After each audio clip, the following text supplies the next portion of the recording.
I have a strong reason why, at that time, it was to make my family proud. I didn't grow up with much stability. Father wasn't around, mother working two jobs and then another job on the weekend, essentially raised by my brothers who, they're kids as well. They have their own lives. They want to go and party, go out, do their things. But my brother had to carry a 7-year-old around with him when he was 14 and so on. So I did it for them. I did it for my family. I did it for the kids I will have in the future eventually. I did it for the average Canadian kid who has big aspirations and aspires to be somewhere where they're not. Hi everyone, my name is Dr. Matthew Chow. I'm a physician, specialist in mental health, and chief mental health officer at TELUS Health. And it's my absolute pleasure today to interview Tosaint Ricketts, liaison, player and club engagement with the Whitecaps Football Club. Thanks for the honor and privilege of interviewing you today. Thanks for having me. So we were chatting a little bit earlier about your career and your life, leading up to this role, and it's just incredible actually to think about all the challenges that you've overcome. Maybe we could start with like some of the highlights, some of the things that you've had to overcome to be here in this chair, chatting with me about mental health today. Wow, so many obstacles. Don't even know where to start. But I'll name a few, just like in my professional career as a soccer player. Started my career in Finland, got sold to a club in Romania, signed a 3-year contract, good money for my age for myself at that age, and good first season in a big environment. Went from playing in front of 2,000 people to 40,000 people. Went from being, like normal lower level soccer player to being like a superstar in Romania, and team was doing great. We finished the season in second, earned ourselves a spot in Champions League qualification. I went home thinking everything's good on break, came back, team got relegated to the second league, stopped paying players. I was one of those players that, wasn't receiving a paycheck. That went on for 3 months until I was able to leave illegally. And then I had to fight for 6 months to become free from that club. So that was the first major obstacle I experienced in my career. Wow. And that's one of the things that you've had to deal with. And Yeah. there's been many different things. How do you keep moving forward despite all that? Because you strike me as someone that you always give at least 100%. You get through each challenge and you seem to grow from each challenge. How do you do it? I have a strong reason why. At that time, it was to make my family proud. I didn't grow up with much stability. Father wasn't around, mother working 2 jobs and then another job on the weekend, essentially raised by my brothers who, they're kids as well. They have their own lives. They want to go and party, go out, do their things, But my brother had to carry a 7-year-old around with him when he was 14 and so on. So I did it for them. I did it for my family. I did it for the kids I will have in the future eventually. I did it for the average Canadian kid who has big aspirations and aspires to be somewhere where they're not. Yeah. And I mean, you are everything you do already is inspiring people, which is incredible, Thank you right? for that. And earlier you were sharing with me that another part of your why is to help people have a different path than you did. Can you speak a little more to that? Yeah, I mean, there was many times growing up when I could have just quit. I can name 10 times where I could be like, okay, I'm done with this game, or, I don't want to pursue my education, or, we don't have the finances for me to achieve certain things. I could have gave up, and many players around me gave up, players that were better than me. I was never the best player on my team. There was always players getting pushed harder than me. There was players that were getting more recognition than me and attention and the accolades. But I used all those moments, all those bad moments, good moments, moments with family, moments not with family, as motivation to keep going and to create change and a better future for others. Yeah. What are some ways that you're trying to create that better future for other people? How to change that path for others? Being available. I think of just looking around this dressing room and the guys who have come here who, I look at Andres Cubas, who, is from a different country, who's coming here and has to adapt to the language, lifestyle, culture. Like you had to. Like I had to on many occasions. And through that journey, I never had a great support system. My family was always there for me, watching from a distance. They weren't the type to splurge on a plane ticket and come see me in Turkey or Israel, any of those places. I had them phone call away, FaceTime away. But I never had somebody there with me in those tough times when in Romania or Turkey when I just got ripped off by someone or someone, did something racist or something. I didn't have a good support system around me. So I want to be that for the next generation. I want to be that for the first team. I want to be that for the academy kids growing up because it matters and it helps in tough times. Yeah. Talk about how much it matters. Tell me a little bit more about that. I mean, it's the difference, I think of some of the kids I speak to on a daily basis within the academy, the problems that they're encountering, the obstacles that they're experiencing, I've been through, and just being able to listen to them and be on the same level as them, to be like, hey, I grew up in the same city as you. My dad wasn't around just like you. I've lost friends along the way, just providing that comfort, being that ear, it means a lot to not only the person, but it means a lot for me to help them in those moments. You speak with the authority of someone with lived experience. That is so, I think, you can tell, that's crucial, right? It makes you more credible. It makes you more believable when you're talking about something that you've actually experienced yourself. What does mental health mean to you? Mental health is being at peace with who you are, understanding that, if something bad, something negative, something that you unplanned happens to you, it's not the end of the world, but it's also dealing with the highs in a responsible way.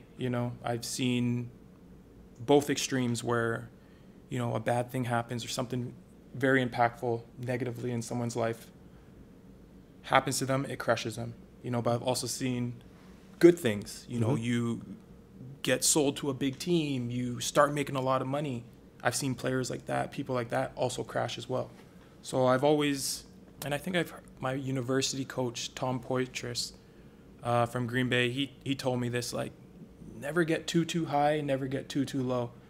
And that kind of resonated with me. I used to be hard on myself growing up. When I had a bad performance, couldn't sleep. I couldn't think. It's all I could think about. And it consumed me. And sometimes when I had good performances, I would be like, oh, I was great, Yeah. But then when I look back at the video, I'd realize, oh, I wasn't as great as I thought. Or if I look back at the video, I realized I wasn't as bad as I thought. And it always landed somewhere in between. So I kept myself the same way. Never too high, and never too low. That's such a neat mental health teaching moment, right? About finding that balance, not too high, not too low, and having that self-reflection to be able to look at the tape and say, yeah, that wasn't as good as I thought it was, but also it wasn't as bad as I thought it was. That's really neat that you've come to understand that. How do you transmit that wisdom? Because that's what I would call it, wisdom that you have. How do you transmit that to the younger players? Just being organic, being genuine, listening, just being there for a player, and when they come to me, just being open, and sharing my experiences, because I've been there. I've been in the good moments, I've been in the bad moments, and for someone that is going through it who hasn't been through said situation, hearing it from someone else and then understanding that you will be fine, your life goes on after this, you could even become a better person from these experiences, I just try to convey that, and just from my experiences. Yeah. And again, like, you've had those experiences in spades, right? Like, you've had times where you didn't get paid. Yeah. You've had times where people like treated you really crummy. And you also mentioned earlier, and I know this is it's a painful topic, but you've also experienced racism. Yeah. And that's hard. And so if you feel comfortable about this, like, can you share a little bit about what that's been like and how you've overcome that? Well, or can you overcome it, because it's still, yes, you can definitely. This is a very real thing that's ongoing. Oh, of course. And I have to give credit to my parents and my mom especially. She instilled a confidence in us that I don't think anyone can break. Between me, my brothers, when people go low, we always go high. I've done that since I was a kid. Experiencing racism, I always reacted in a positive way, to the point where they kind of were taken back, like, that's not the reaction I was expecting, but I'm sure it resonated with that person at the time. But it just comes down to being confident with who you are and understanding that it's other people's insecurities why they say bad things. It's other people that are hurting when they try to attack you and bring you down, or attack your character. So I've always just been confident with who I am and very much happy with who I am. That's amazing.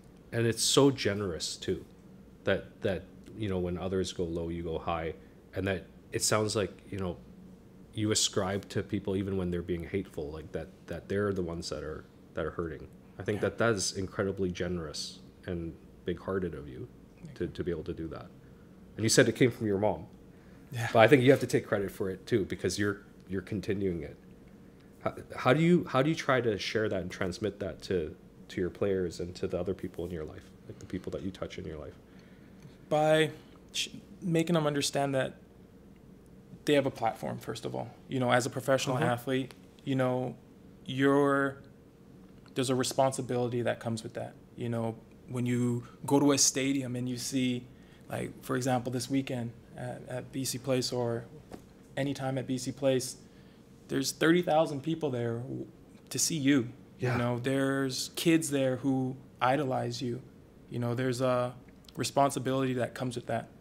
So for these players to be ready for that responsibility, ready to take advantage of that platform, they got to be educated in the things they're talking about. So that's what I do. Any opportunity for example, if it's about racism, bringing players into the conversation, allowing them to learn and grow, reflect, and get to that level where they can now share and transmit that to other people. It's just all about education and understanding. Wow, that's powerful stuff. And that platform you talk about, like, that's why talking about mental health today, for example, is so important. People look up to you. I'll just tell you that straight up. Yeah, people look up to you. They see you, that you're a high performer, that you've been successful, that you've helped other people be successful. And so what you say about mental health and what you're teaching today about mental health means a lot. So thank you for doing that. What do you think about stuff that's going on online these days? Because that seems to be an added pressure, especially for young people, right? Like, there's a lot of negativity online, sometimes even hatred, vitriol. Right. Like, how do you help people cope with that? It's tough, because everyone copes differently. Everyone experiences different types of hate, As an athlete, you're always in the spotlight. So just from a starter, you have to expect it, Always expect someone's going to criticize you. Always expect someone's going to be judging you harshly or not understanding what you're going through in a moment, and understanding that's what it is. They don't know who you are. They don't know what you're going through. They don't know your strengths, weaknesses. You don't know why you're not playing well on the day, So their opinion in that moment is based off very little knowledge of who you are and the world you live in. So, that's how I dealt with it. I just see them as couch warriors. I call them. As couch warriors, indeed. Yeah. There's a lot, couch warriors, armchair generals out there, sure. That's the tricky thing, right, about the online platforms, is that everyone who has an opinion now can share that opinion and has a bit of a platform to share that. Do you see that affecting people more these days than, let's say, previously? Because you've had a long career and you've seen that change. Yeah, especially with the younger generation who spend a lot of their time on social media, and, you know, who attach their identity to their profiles, you know, to their Instagram, to their Twitter, to their TikTok. You know, that's who they are. You know, those are the people that it hits the hardest. But, you know, it's just at the end of the day, they don't know who you are as a person. And that's my advice for anyone. If you carry yourself in a way where you try to stay in that top percent of character, human, empathy, caring, what you do on the pitch is all extra, you know, it's all, I don't know how to put it. It's all, it's hard to explain, but it's for the show, you know, but it doesn't make you who you are as a person. So for me, the biggest insult is he's not a nice guy.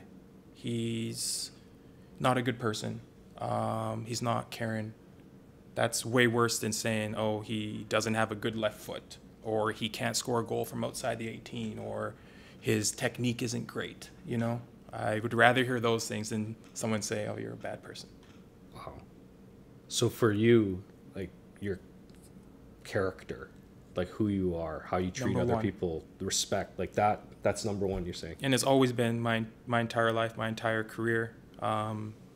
Even in those situations where I told you a club was essentially lying to me, you know, not fulfilling their contractual obligations, I was still professional.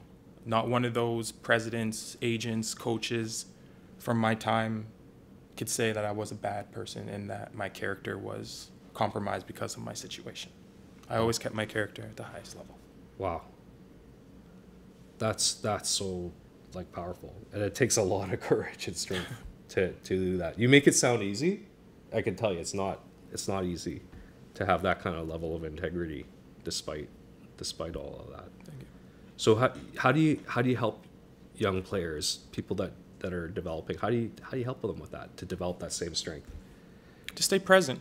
Yeah. You know, a lot of players get ahead of themselves and think of the end goal. Mm-hmm. You know, which is very common because, you know, you do need goals. You need something to strive for. But, you know, you have to stay present. You have to try to become a better person every day. You know, it's not something that you can do one week and then not do the other. It's about getting better every day if you're talking about becoming a professional. That's why I tell these young kids, just don't worry about the weekend. Worry about what you can do today to make yourself better tomorrow. And, yeah, just empathy, you know, just hearing someone out, understanding their problems, and being able to either relate with them or just help them through a tough time. Yeah. That's so cool to hear you use the word empathy in, like, a high-level athletics context. It's big. Like, do you think, yeah, tell me, okay, why is it big? Because oftentimes it's hard to understand a person if you can't put yourself in their shoes, you know. I think my level of empathy grew from all the different cultures I experienced, all the different countries I've been to, you know, having to adapt to an environment that I don't know anything about, and then still have to perform and be the best person I can in that situation. And if I recall correctly, 8 countries, 14 cities? 8 countries, 12 cities. 12 cities. 4 different continents. 4 continents. I played in and lived in and adapted to. Wow. And you found that, like, empathy was critical. It was huge. Crucial. It made me understand why people treated me different. It made me understand, you know, why I didn't fit in with a certain group or why I was struggling to communicate with a certain group. I never judged those people. I just imagined if I was them, what I would feel about myself and somebody that I don't really know, relate with, or have any connection to. I think that's one of your superpowers. Be able to imagine, like, what it's like to be someone else and to put yourself in your shoes. Like, that's not that easy, actually. Especially these days when things are kind of like the world's a bit polarized right now. You know, there's a lot of angry folks out there. But for you to be able to say, hey, I can put myself in your shoes. Yeah, maybe to a default, because oftentimes to do that, you have to put yourself second. And a lot of people struggle with putting themselves second because, you know, you have to go outside of your comfort zone to make someone else feel comfortable, if that makes sense. Putting yourself second. That's an interesting and a really strong in relation point that to experiencing empathy and understanding it. Yeah. But also to have confidence in yourself, because you were pointing out earlier. So putting yourself second so that you can understand what it's like for other people and where they're coming from, but also putting yourself, I'd say, like putting yourself first in terms of having confidence in yourself. Of course. I mean, to empathize with somebody else, it doesn't change who you are as a person. You know, never once doubted who I was as a person, what I wanted to be, how to get there. I think that's crucial, right? Like that you can still think about other people, but still be 100% confident, 110% confident about yourself and what you want, and not change yourself. Yeah. Like I think that's so crucial. And I think sometimes people make that mistake, that maybe they think that, or they worry that accommodating someone else or trying to understand where they're coming from means having that they have to change themselves. No. And not you're saying not necessarily. No. You can still be yourself. Yeah. Which is crucial. What more do you think we could do to support, you know, players' mental health, young people's mental health, or even, you know, society's mental health? You have any ideas about that or any thoughts about that? Yeah, of course. Conversation. Mm-hmm. You know, I'm big on conversation, big about talking about your problems, sharing your problems, sharing your successes as well, and creating an open space. You know, one thing I love about this club is that it's like a family environment. You know, if a player is experiencing something external of soccer, this whole ecosystem, there's someone here that was willing to listen to them, willing to help them through that issue. So I couldn't help but notice, because I've had the chance to tour the facility and you know, to eat upstairs at the in the cafeteria. Like it feels like a family in here. Like it feels very welcoming. It feels like people are part of something bigger than themselves. Like do you see that too? You notice that too? Is that intentional? Yeah, I mean, I would hope so. We have a good culture, you know, but that's what a sporting organization should be. You know, if a lot of people are paying money to come watch, a lot of people are tuning in, spending their valuable time to support and watch a club, that club should have values that, you know, the community can absorb. Yeah. You know, for me, a sporting organization should be the pillar of your community, because they promote good behavior. They promote good values, as in helping people in need, you know, giving back, inspiring, and performing, you know. And for me, that's a lot of my motivation too, is to have a club or organization like that in Canada, because, you know, soccer in Canada is still growing and doesn't have as much influence on the culture of the city as it does in other cities and other places around the world. So that's a bit of my motivation there. Yeah. Well, believe me, you're having an impact, because people look up to you. People look up to this club. And like I said, personally, just coming in here today, like I could feel those values. Like I could feel, like it permeates this whole building. It permeates this interview that I'm having with you. Like Puts a smile on my face. you've developed something here that's really special, and you just feel it. And I'm saying that personally, but also professionally as a mental health therapist. Like there's something in here that supports people's well-being and mental health, which is really cool. So you, yeah, pat on the back for that. If there was something that you wanted to share with the audience today about mental health, like something you've learned during your career, something that you noticed, something you'd want or something you just want to tell people or share, what would that be? that it's okay to not be okay. You know, people often associate happiness with everything going perfectly as you thought it in your head and as you wrote it down on your vision board or planned it in your goals. But the reality is it's never going to go exactly as you plan. But if you're confident in who you are, you're confident in why you're doing the things you're doing, it's harder to get derailed.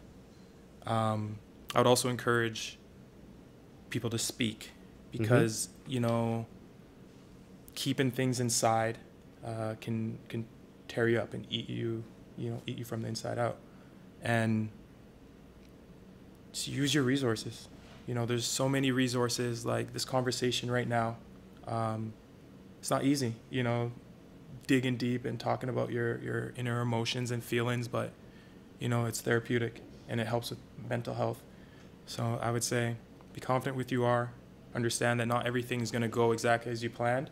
And when you feel like you can't cope in those moments, find someone to speak to, whether that's a family member, whether that is a coach, teammate, teacher, best friend, dog, animal, you know, just speak because it helps to get that weight off your chest and off your head. Yeah. And I'll add, it saves lives too. When people can talk openly about these types of things, it absolutely saves lives. And it's so remarkable to hear someone like you that's been so successful in your life, but also had to overcome so many challenges, like be able to share that like being open is important. Because For sure. I'll tell you, it's not easy. No, It's not easy. The fact that you're even talking about this is not easy. And I'd say even 10 years ago, like people would clam up about this type of stuff. Yeah. So good on you, Thank you for being able to share about that.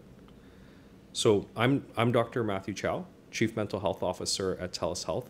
It's been my absolute pleasure to speak to Tosaint Ricketts today from the Whitecaps Football Club. Just a remarkable individual. I hope I'm not making you blush. That's been through a lot. I think if I can imagine a challenge, I'm pretty sure you've overcome it at some point. Because, of course, this is also a man who did a graduate degree, an MBA, at the same time he was playing professionally, which is just absolutely amazing. I barely got through med school, just the med school. I think if I had to play soccer at the same time, that would have been a bit much. So just an amazing individual. And thank you so much and thank you for sharing today. Thank you.